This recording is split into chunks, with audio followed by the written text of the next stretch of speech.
ગુજરાતની ધરતીના પનોતા પુત્ર અને દેશના યશસ્વી પ્રધાનમંત્રી માન્ય મોદી સાહેબે તાજેતરમાં જ 8,931 દિવસ સુધી ચૂંટાયેલી સરકારના વડા તરીકે સેવા આપવાનો એક ઐતિહાસિક રેકોર્ડ સ્થાપ્યો છે કે મોદીજી ગુજરાતના સૌથી લાંબા સમય સુધી એ સેવા આપનાર એ મુખ્યમંત્રી રહી ચૂક્યા છે। તેમણે પ્રધાનમંત્રી તરીકે પૂર્વ વડાપ્રધાન ઇન્દિરા ગાંધીજીના 4,077 દિવસના કાર્યકાળનો રેકોર્ડ પણ પાછળ છોડી દીધો છે।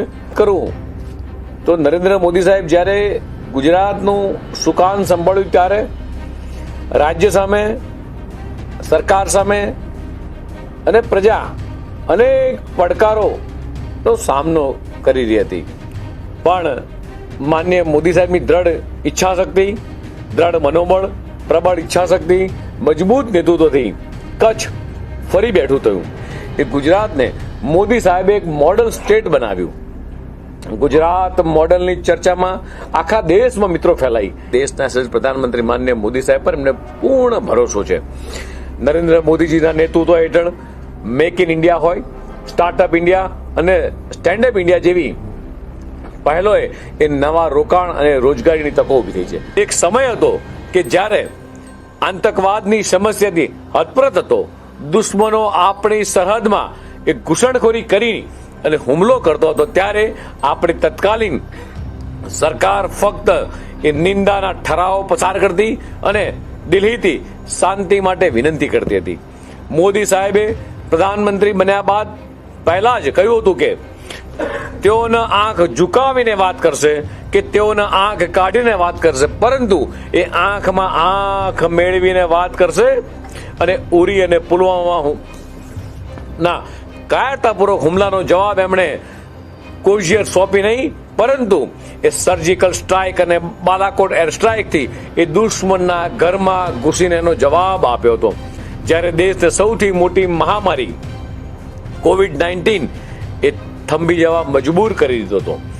મોદી સાહેબ ઉપર વ્યક્તિગત હુમલા કર્યા, ક્યારેક એમને ચાવાળા કીધા, ક્યારેક કોંગ્રેસે મોત કા સોદાગર કીધા, ક્યારેક એમને ચોર કીધા, ક્યારેક નીચ કીધા, મોદી તેરી કબ્ર ખુદેગી જેવા અપશબ્દો એ કોંગ્રેસે સતત એ માન્ય દેશના પ્રધાનમંત્રીનું સતત અપમાન કર્યું છે। પ્રધાનમંત્રી નરેન્દ્ર મોદીજીએ અત્યાર સુધીમાં 29થી વધુ દેશોમાં પોતાના સર્વોચ્ચ નાગરિક અને રાજકીય સન્માનથી સન્માનિત કરવામાં આવ્યા છે।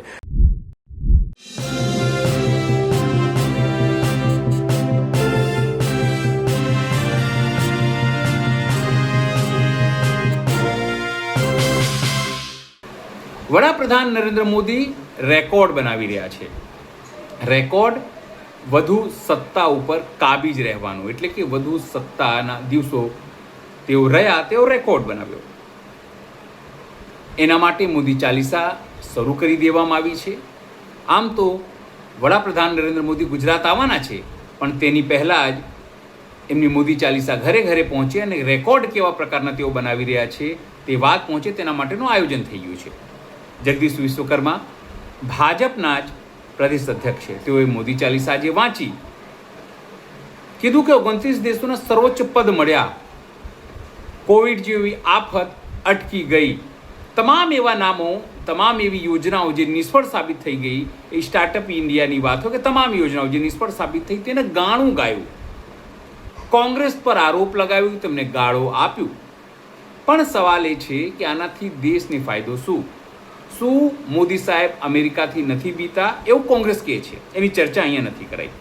ઈરાનથી વાટોઘાટક કરવામાં શું પ્રોબ્લેમ છે, શું સમસ્યા છે એ વાત નથી કરતા। ચીનની આંખોમાં આંખો નાખીને કેમ વાત નથી કરતા, એ તમામ સવાલો લોકો પૂછી રહ્યા છે। નમસ્કાર, હું છું ચિંતામણી પુત્ર અનિલ પટેલ, સ્વાગત છે આપનું અમારા વિશેષ કાર્યક્રમમાં। આજે આ પ્રેસ કોન્ફરન્સ જોતા જોતા મને હસી આવી ગઈ કે સાવ આવી ચાપલુસી એ ભાજપના જ લોકો કરી શકે, ભાજપના પ્રદેશ અધ્યક્ષ, ભાજપના નેતાઓ જ કરી શકે, પણ કમસે કમ ગળે ઉતરે એવી વાત તેમને કેવી જોઈતી હતી। ધીમે ધીમે ભાજપના નેતાઓ પોતાની શાખ જે છે હવે એ ડાઉન કરી રહ્યા છે, ખરાબ કરી રહ્યા છે, અને એટલા માટે સોશિયલ મીડિયા ઉપર તેઓ પીટાઈ જાય છે. આવો સાંભળીએ કેવી રીતે આ મોદી ચાલીસા વાંચવામાં આવી અને કેજરીવાલનું નામ આવતા જ જગદીશ વિશ્વકર્મા પાણી પીતા થઈ ગયા. આવો સાંભળીએ સમગ્ર પ્રેસ કોન્ફરન્સ અને તેઓ કેજરીવાલને શું કહી રહ્યા છે તે પણ આપણે જોઈએ.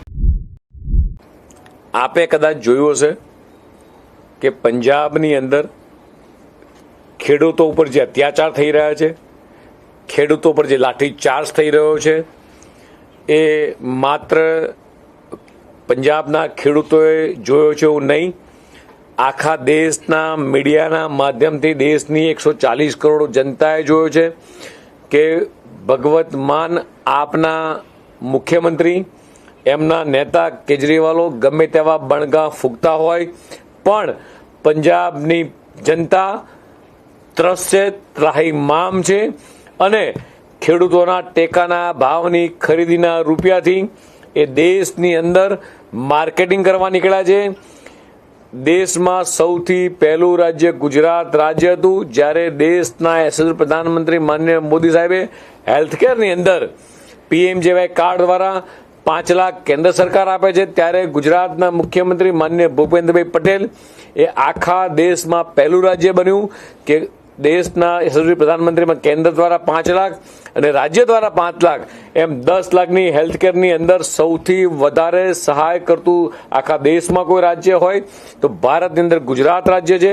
આખા દેશમાં સૌથી વધારે સારા ટેકાના ભાવથી ખરીદીથી જો બેનિફિટ થતો હોય તે ગુજરાતના ખેડૂતોનો થઈ રહ્યો છે.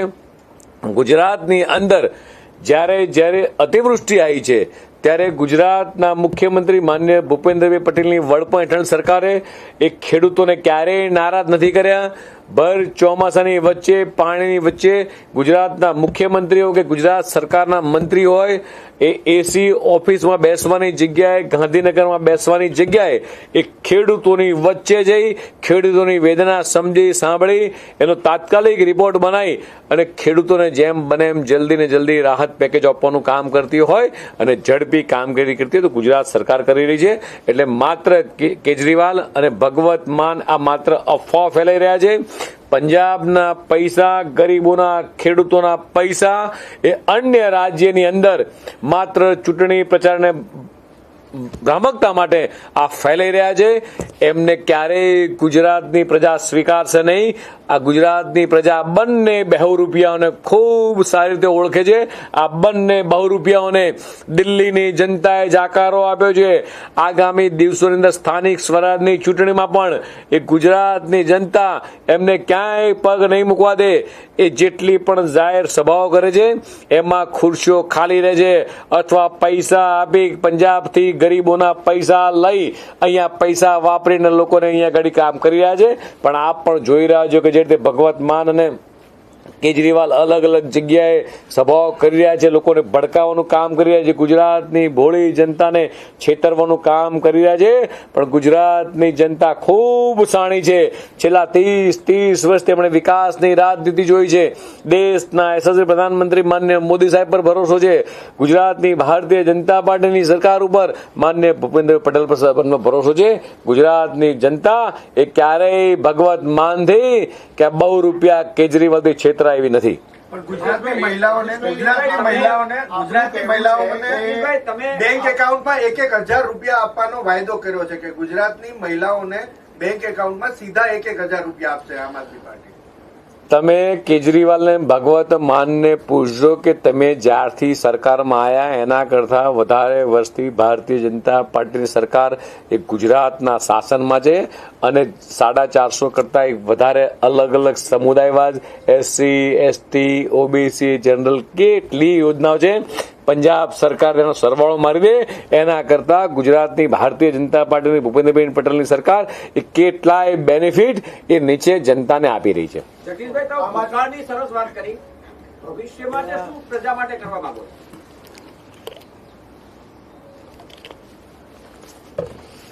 ભારતીય જનતા પાર્ટીની સરકાર જે રીતે જનસમર્થન છેલ્લા 30 વર્ષથી આપ્યું છે દેશના યશસ્વી પ્રધાનમંત્રી માનનીય મોદી સાહેબ ગુજરાતના મુખ્યમંત્રી હતા ત્યારથી લઈ આ દિન સુધી એ ભારતીય જનતા પાર્ટીની સરકારે સતત પ્રજા માટે એ વિકાસલક્ષી કામ કર્યા છે. આપ જે રીતે જોઈ રહ્યા છો, જે રીતે રોજગારીની તકો ઊભી થઈ છે, યુવાન હોય, સ્ટાર્ટઅપ હોય, ખેડૂત હોય કે મહિલા હોય, આજે દેશભરમાંથી અન્ય રાજ્યોમાંથી પણ લોકો રોજગારી માટે ગુજરાત એમની પહેલી પસંદગી છે. વેપાર ઉદ્યોગ માટે પણ ગુજરાત એમની પહેલી પસંદગી છે. અને આ જ વસ્તુ સ્પષ્ટ બતાવે છે કે ગુજરાતની જનતાને કે અન્ય પ્રાંતની જનતાને એ ભારતીય જનતા પાર્ટીની માન્ય ભૂપેન્દ્રભાઈની વડપણ હેઠળ સરકાર પર કેટલો ભરોસો છે, કેટલો વિશ્વાસ છે. જે રીતે માન્ય ભૂપેન્દ્રભાઈ સેવા ભાવથી જે કામ કરી રહ્યા છે, સતત પ્રજાલક્ષી કામ, વિકાસલક્ષી કામો, મહિલાઓ માટે, વિદ્યાર્થીઓ માટે કે ઇન્ડસ્ટ્રીઝ માટે કે નાનો વેપારી હોય કે MSME ઇન્ડસ્ટ્રી, આ બધા જ માટે ગુજરાત સરકાર ખૂબ સારું કામ કરી છે અને આવનારા દિવસોમાં પણ કરશે. દેશના 140 કરોડ જનતાને, ભારતીય જનતા પાર્ટીના કરોડો કાર્યકર્તાને, દેશના યશસ્વી પ્રધાનમંત્રી માનનીય મોદી સાહેબે 8,931 દિવસ સુધી એ સૌથી વધુ એ ચૂંટાયેલી સરકારના પ્રતિનિધિત્વ રીતે કામ કર્યું છે. આ જ એક ઉત્સાહ એ દેશની જનતાને છે. આનો ઉત્સાહ એ ભારતીય જનતા પાર્ટીના કરોડો કાર્યકર્તાઓનો છે. સ્થાનિક સ્વરાજની ચૂંટણી આવી રહી છે, ચોક્કસ બાબત છે. ચૂંટણી પંચ તારીખો નક્કી કરતો છે, ચૂંટણી પંચ તારીખ ડિક્લેર પણ કરશે. પણ પોલિટિકલ પાર્ટીના વડા તરીકે, પોલિટિકલ પાર્ટી તરીકે ચૂંટણી વ્યવસ્થામાં જે પણ સમિતિઓ બનાવવાની હોય, ચૂંટણી વ્યવસ્થાની જે કમિટી રાજ્ય કક્ષાની હોય, જિલ્લા કક્ષાની, મંડળ કક્ષાની, એ ઓલમોસ્ટ બધી જ પ્રકારની સમિતિઓ એ બની ચૂકી છે. આપે હમણાં જોયું કે કોર ગ્રુપ પણ ડિક્લેર કર્યું છે, પ્રદેશ ચૂંટણી સમિતિ પણ ડિક્લેર કરી છે. અને યુદ્ધના મેદાનમાં મેં પહેલાં પણ અગાઉ કીધેલું છે કે ભારતીય જનતા પાર્ટીનો કાર્યકર્તા એ માત્ર ચૂંટણી આવે ત્યારે મેદાનમાં જાય છે એવું નહીં. ભારતીય જનતા પાર્ટીનો કોઈ પણ નેતા, ભારતીય જનતા પાર્ટીની સરકાર કે લીડર્સ કે સરકાર કે મંત્રીઓ માત્ર ચૂંટણી આવે ત્યારે જ દેખાય તેવું નહીં. ચોમાસું આવે ને દેડકા કૂદવા માંડે એ તો તમને ખબર છે કે પંજાબથી ને દિલ્હીથી બધા લોકો ત્યારે આવવા માંડ્યા છે. માત્ર ચૂંટણી આવે ત્યારે દેખાય અને ચૂંટણી જાય ત્યારે જતા રહે. પણ ભારતીય જનતા પાર્ટીનો કાર્યકર્તા ચરૈવેતી ચરૈવેતીના મંત્ર સાથે એ 365 દિવસ પ્રજાની વચ્ચે રહે છે. ચૂંટણી સમિતિ છે એ સર્વવ્યાપી ચૂંટણી સમિતિ હોય. જેટલા પણ લોકો ચૂંટણી સમિતિમાં છે, માન્ય મુખ્યમંત્રી છે, માન્ય હર્ષભાઈ છે કે હું છું, આ બધા જ લોકો આખા રાજ્યોનું નેતૃત્વ કરતા હોય. જેટલા પણ લોકો છે એ બધા જ લોકો સિનિયર લોકો છે અને આખા રાજ્યોનું નેતૃત્વ કરી શકે એવા તમામ લોકો છે. અને સર્વાંગી બધા જ અલગ અલગ લોકોને આમાં જોડવાનો પ્રયાસ કર્યો છે. જગદીશભાઈ, જે ક્રાઇટેરિયા તત્કાલીન પ્રદેશ પ્રમુખ CR પાટીલના સમયે બનાવવામાં આવ્યા હતા, 3 વર્ષ, 60 વર્ષની ઉંમર, એ બધા કન્ટિન્યુ રહેશે કે શું થશે? નવો કોઈ નિયમો આપ બનાવવાના છો સંદર્ભે? એના સમય નક્કી થશે. આમ આદમી પાર્ટીનું કહેવું છે કે ભાજપ સરકાર અહીંયા હારે છે એટલા માટે અમારા ઉમેદવારો જે જાહેર કર્યા છે એમને દબાવવામાં આવે છે, પોલીસ મોકલી અને એમને દલાલી કરાવવામાં આવે છે કે તમે ઉમેદવારી ના કરતા ફોર્મ પાછા ખેંચી લેજો. કદાચ આ દિલ્હીથી આવેલી પાર્ટીને એવું લાગતું હશે, પણ અમે ક્યાંય એવું કર્યું છે એવું અમને ખ્યાલ નથી. રાજકોટ એ ભાજપનું ઉદ્ભવ સ્થાન છે, હમણાં એને કોરાને મૂકવામાં આવે છે, એનું શું કારણ? મને લાગે છે કે દરેક જણની જોવાની દ્રષ્ટિ અલગ અલગ હોય છે. દરેક જણની જોવાની દ્રષ્ટિ અલગ અલગ હોય છે. ગુજરાત આખું રાજ્ય છે એટલે ગુજરાતની કોઈ પણ ખૂણામાંથી કોઈ પણ લીડર આવતા હોય છે. કોઈ રાજ્યને કે કોઈ જિલ્લાને અમે કોરાણે મૂકી દેવું ના હોય. બધાને બધું સર્વાંગી હોય. જગદીશભાઈ, છેલ્લે આજથી 29 તારીખ સુધી વિજય સંકલ્પ વિસ્તારક યોજના જે ભારતીય જનતા પાર્ટી શરૂ કરવાની છે, આમાં માત્ર ચૂંટણી છે ત્યાં જ આ યોજના હશે કે દરેક આખા ગુજરાત? ભારતીય જનતા પાર્ટી એ એકમ એ કોઈ પણ યોજના હોય આખા રાજ્યવ્યાપી હોય અને આખા રાજ્યની અંદર દરેકે દરેક કાર્યક્રમ થતા હોય છે. નવી ટેકનોલોજી લાવી છે.